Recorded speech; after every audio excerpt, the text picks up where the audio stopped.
తర్వాత ఒక జర్నలిస్ట్ మాకు సహకరించమని అడిగితే ఆయన 10 లక్షలు డిమాండ్ చేశారంటే.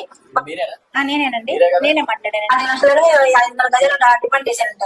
అదే విషయాన్ని కొలివేలి ముత్తయ్య, ఆయన కల్తీ రామచంద్రయ్య వీళ్ళందరూ కలిసేసి పలానా జర్నలిస్ట్ కి మమ్మల్ని ఇంత డబ్బులు డిమాండ్ చేశారు, ఆ డబ్బులు వాళ్ళకి ఇస్తే వాళ్ళు మీడియా వాళ్ళు మనకు సహకరిస్తున్నారు అని అడిగితే ఎవరంటే పలానా కొలివేలి రఘు అని చెప్పి పేరు చెప్పారంటే ఆయన ఎవరు మాకు తెలియదు. మీరు ఉన్నది ఉన్నట్టు కూడా చెప్పాలి, ఎవరికి భయపడక్కర్లేదు. ఇక్కడ న్యాయం కోసం వచ్చారు, 100% న్యాయం జరిగింది. మీరు ఉన్నది ఉన్నట్టు మాట్లాడితే ఇప్పుడు తొలివెలుగు రఘు టాపిక్. తొలివెలుగు రఘు చూడు, ఇది నేను అంటుంది కాదు, లేదు అంటే నువ్వు ఒక రిపోర్టర్ ఇంకో రిపోర్టర్ మీద పడి ఏడుస్తానని చెప్పి నువ్వు రూపాయి చేసుకోవచ్చు. బాధితులే, వీళ్ళంతా బాధితులే. ఇప్పుడు నా ఎదురుకున్నావా, ఇక్కడున్నావా, 137 మందిని జాయిన్ చేపించి దీంట్లో ఇబ్బంది పడుతున్నావా? ఈ రోజు నీ భాగవతం బయటపడ్డది. ఈ రోజు నీ దాన్ని ఏమంటారు చూసారా, ఆ బాధితులు నీ బట్టలు తీసి కూర్చోబెట్టారు.